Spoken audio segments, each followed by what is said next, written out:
Hello, folks.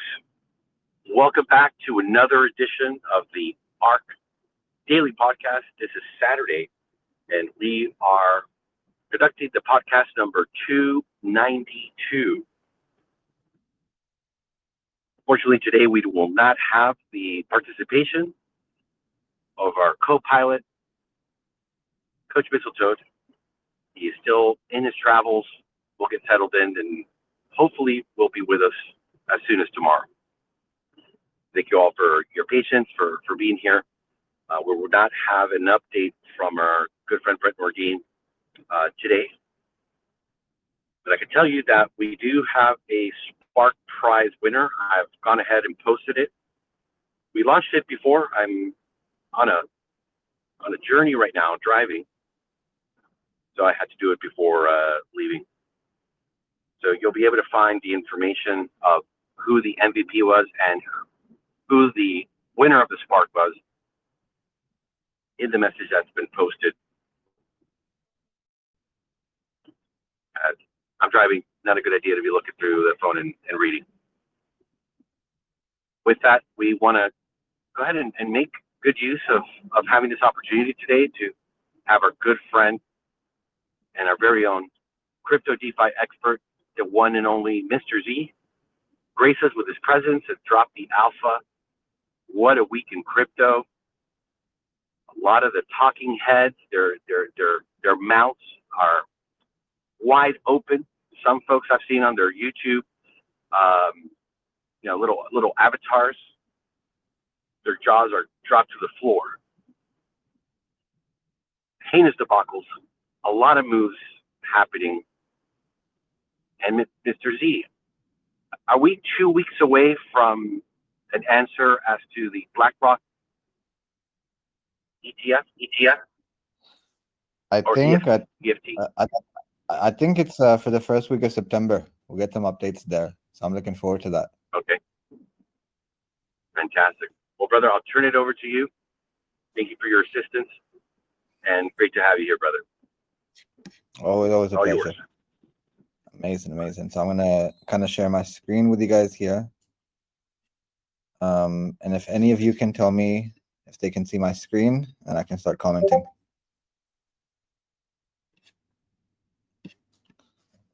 Yeah, I can see your screen. Yes, we can see it. Thank you. So yeah, the first thing I want to check out is the 4-hour chart, because I think looking at BTC at this level is something that we all kind of predicted. We had this sort of level marked up for a little bit, and we have finally, after a month, tapped into it on the 17th of August. So we tapped into this 26K region, and it came with the news of the appeal that the SEC have put through for you can say XRP, and we had Brad Garlinghouse make comments on it, and it was a day to sell off. We technically saw this level coming. We saw this imbalance here kind of tap into, and since then a lot of people that we warned to take profits are DMing me and letting me know that they did not take profits. So whenever I do tell you to take profits, boys and girls, do take it, because that's the range. So currently, yeah, we are at 26K, and I honestly predict the way we've sort of bounced down here, that we will gradually stay in this level for a little bit until we hit this range here. So I've got this thing lined up here. So 22K, 21K is a place that everyone should have marked up for the next few months, especially with the elections coming up in America, especially with a lot of things concluding around the world regarding wars and sort of oil prices and all those sorts of sell-offs. So I think there's going to be another sort of sell-off down to this floor here. So when do we reach it? I can't predict, but we predict this one here. So we'll see this thing go sideways for a little bit, and then we'll start to make commentary and keep a tab on this price action, because once Bitcoin moves, so does Ethereum, right? Where's Ethereum right now? Ethereum, in fact, wicked all the way down to 1550. So let me just make this thing lined here. And as you can see, we had that part lined up as well. We had 1670 as a price of importance. And if you can see, we have literally tapped into 1671, wicked it, and now we're holding onto that floor. And I think Ethereum is so I had a friend who basically asked me, is it worth buying Ethereum at this price? So then I showed him this level here, 1400.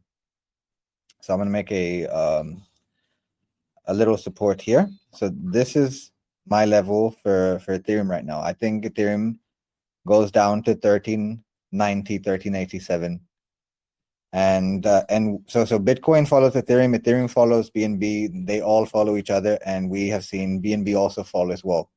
So we've seen a bunch of sell-offs happen, a coordinated sell-off, and we had a few reasons behind this. We had SpaceX clearing up their order books, so they had I think $500 million worth of BTC, and when one well dumps, it gives a sell-off signal to other wells, and then we saw a big sell-off happen on the 17th of August. So that's on the technical level. Normally, I don't talk about multiple things in technicals as much, but because of the sell-off and us hitting these unique points in BTC, I believe it's crucial for us to know about these levels. So that's one thing. So 26K is tapped into that. Now let's get into a bit of fundamental news. So I've anything that I post here or talk about will be in the DeFi link section in the official ARK Discord page. And we've had some really cool news regarding Ethereum ETFs. I think Bitcoin has its utility as sort of the gold of crypto, of holding base currency and really holding price of inflation. Whenever we see prices in the future, we see that happen to Bitcoin. But Ethereum, as we know, is where utility lies. It's where we sort of talk about layer twos, we talk about the end game, we talk about Arbitrum, we talk about optimism, that I'll be talking about a little bit today. Ethereum holds the cusp to where utility goes, because if Ethereum finds its cusp, that means we have a faster transaction rate. We were able to bring it to the marketplace where we can get mass adoption. Currently, I believe there's about 40 to 50 million people active in crypto. And for us to see institutional moves, we have to pass that 100, 200, 300 milli mark. And so we had some big updates considering Ethereum futures. So Ethereum futures ETFs. So Ethereum futures ETFs could all get approved at the same time. At least 16 applications for Ethereum or Bitcoin Ethereum futures ETFs are awaiting regulatory approval in the United States. The SEC is likely to approve multiple applications for Ethereum futures at the same time, the Wall Street Journal reported. So yeah, this was in the Wall Street Journal. This person here, James Seyfried, another really good Twitter or let's say an X tag to follow. And he pointed to us this application form here. Or like you can say application statuses of you can say Ethereum ETFs that are looking to get approved by the SEC. So if I can make this a little bit bigger, and hopefully everyone can see this thing. If it's too small, let me know. Z, I cannot read this, and I'll make it bigger. But I think it's covering all the ETFs. So Vanik, ProShares, Grayscales, Bitwise, Valkyra, ProShares, Bracel, Kelly. All these some of them have been withdrawn. So if you can see the top four, and anything in red has been withdrawn thus far. And all of these here, these 12 here, I believe, are looking to get approved. And it's looking really bullish across that. Because if Ethereum gets its ETFs approved through Valkyra or any of these, it could mean that we can see many different types of utilities in that case, because you can sort of bunch Ethereum's in many different utilities, transaction, you can say NFTs, you can say indices, and many other you can say synthetic models. So yeah, another major decision affecting the crypto industry, the SEC has yet to decide whether it will approve a spot Bitcoin ETF in the United States. Players waiting approval include Wall Street giants such as Fidelity, BlackRock. We will hear more about this later. next month, I believe. We're going to hear more about the BlackRock ETF because they had to resubmit and have a surveillance sort of party, and they both chose, I think Fidelity and BlackRock both chose Coinbase as their surveillance partner there. So that's one thing. Now the other thing I wanted to cover is OpenSea, because I know some folks that have some projects on OpenSea, and currently they are thinking about going off OpenSea. So Mark Cuban, Yuga Labs leads backlash over OpenSea's NFTs royalty change. OpenSea's investors Mark Cuban expressed disappointment in the marketplace moves as creators plot potential boycott and restriction. So in small sort of bullet points, what happened was that OpenSea has announced to all its developers that it's taking off royalties from its NFT sales, which could be a huge mistake. It could be a huge mistake. That's what Mark Cuban says. Mark Cuban quotes, "Not collecting and paying royalties on an NFT sales is a huge mistake by OpenSea. It diminished trust in the platform and hurt the industry." So that's what Mark Cuban had to say. The big thing that happened, right, was what Yuga Labs had to say about it. And if I can make this thing a little bit bigger here. So this is what Yuga Labs made as an announcement, because anything to do with CryptoPunks or Yuga Labs is really important to any marketplace. So this is what Yuga Labs have to say about things. So they go at Yuga Labs. So Yuga Labs, for people that don't know, are the people behind Bored Ape Yacht Clubs. So at Yuga Labs, we are committed to help foster an ecosystem where new and innovative content is created and where creators are rewarded for their work. In light of OpenSea's announcement yesterday that they will be sunsetting the OpenSea's operating filter they introduced and moving to operational creator fees on all secondary sales for all collections by February 2024, Yuga Labs will begin process of sunsetting support for OpenSea's Seaport for all upgrading contracts and any new collections, with the aim of this being complete in February 2024 in tandem with OpenSea's approach. In short terms, what they're saying is we are going off OpenSea. And this is pretty sad, because I think Bored Ape is one of the top 5 biggest sort of floor prices when it comes to NFTs. So for as much as NFTs have been about users truly owning their digital assets, they've also been about empowering creators. Yuga Lab believes in protecting creators' loyalty, so creators are properly compensated for their work. So yeah, sad times at OpenSeas, especially with this. Now this is something I've kind of kept myself away from, and I hope a lot of you did keep yourself away from as well, which was Bitcoin ordinals. This was something big just back in February, March. Everyone was looking to get these NFTs based on Bitcoin, and this is why, because I saw this place as a meme pool, and I saw this as a quick sell, and that's exactly what the statistics kind of show these days. So trading volume on Bitcoin ordinals falls over 97% since May. So in its peak, ordinals did in May, right? It did a trading volume of $452 million.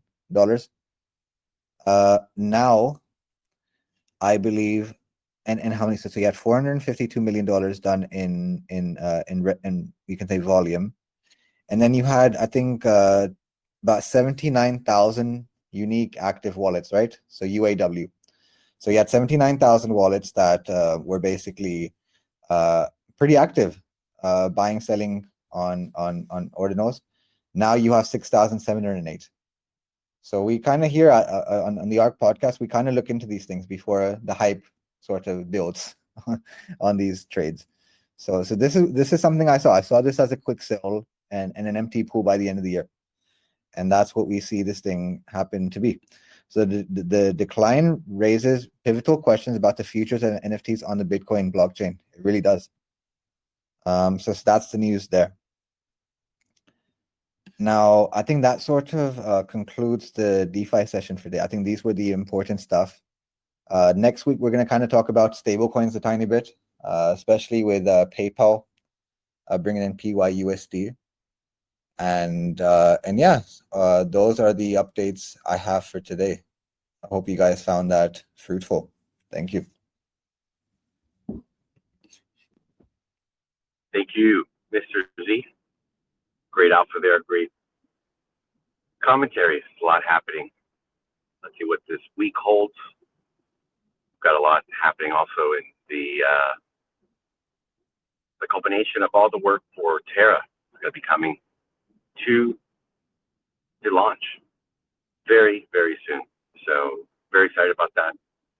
Very happy with the quality of the work that's going on behind the scenes. And we'll be back tomorrow. We'll have our Sunday sessions. We're going to stick around, do a little Q&A, chat with the good folks here on board the ARK. And we'll be back tomorrow, 4 p.m. EST, 8 p.m. UTC. Have a good night, folks.